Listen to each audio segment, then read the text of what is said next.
Welcome to my Ruchi screen channel. I hope आप लोग सब बढ़िया होंगे। आपका मेरे चैनल में सभी का बहुत बहुत स्वागत है। और आज की स्टोरी का ट्रेलर है ट्रेन का आखिरी सफ़र। ये कहानी सिर्फ एक मनोरंजन के लिए बनाई गई है।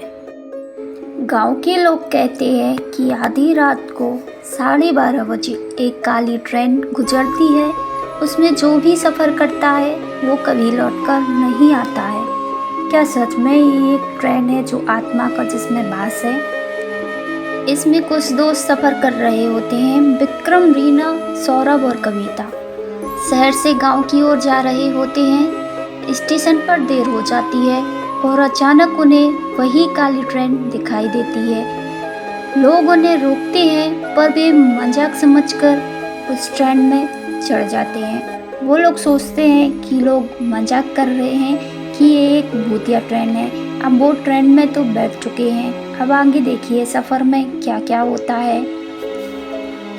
ट्रेन अंदर से पुरानी रहती है, सीटें टूटी फटी रहती हैं, खिड़कियों पर खून के धब्बे लगे रहते हैं। सब हंसते हैं पर धीरे धीरे माहौल है जो ट्रेन का वो बदल जाता है।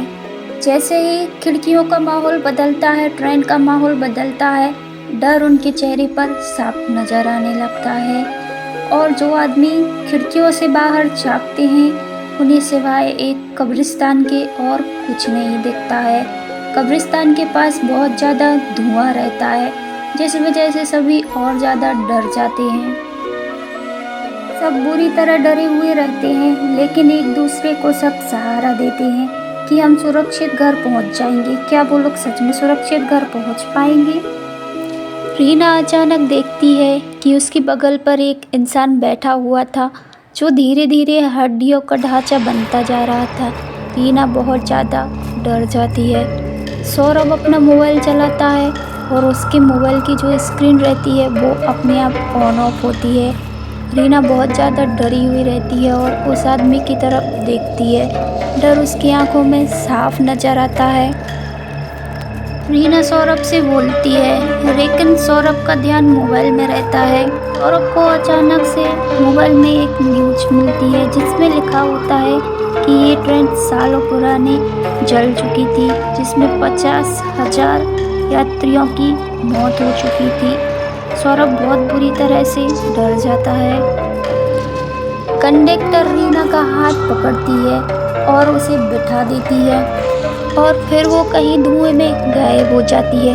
कविता की आंखें अचानक से सफ़ेद होने लगती है। सीट पर गिर जाती है कविता और बेहोश हो जाती है। सौरभ भागने की कोशिश करता है लेकिन दरवाज़ा अपने आप बंद हो जाता है और उसका गला सूखने लगता है। ये सभी दोस्त अपने घर पहुंच पाएंगे या ये सफ़र इनका आखिरी सफ़र कहलाएगा?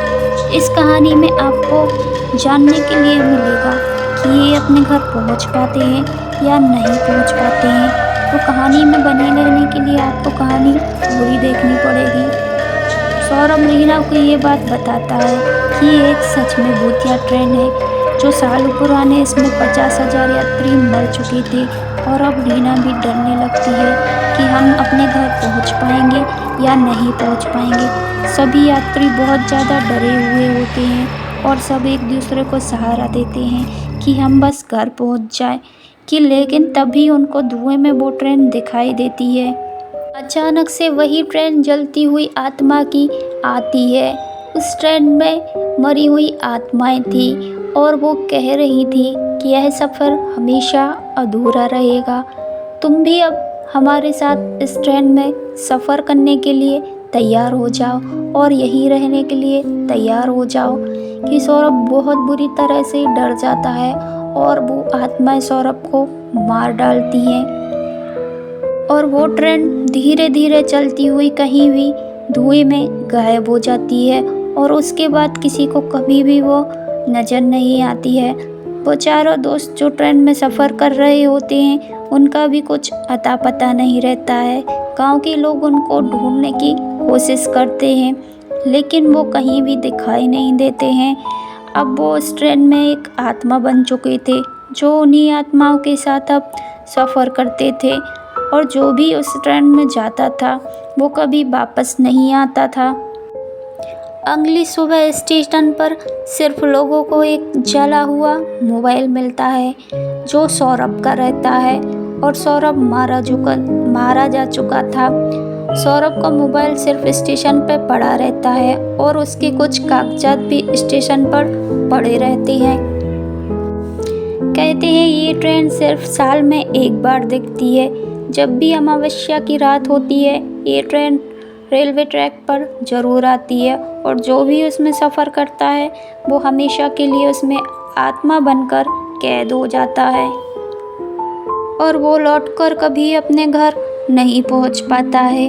तब से लोग इस ट्रेन को भूतिया ट्रेन कहने लगते हैं। मेरी कहानी देखने के लिए आप लोगों का बहुत बहुत धन्यवाद। Thank you so much for watching my story. Please channel को लाइक करिएगा, सब्सक्राइब करिएगा और प्यारा प्यारा कमेंट दीजिएगा।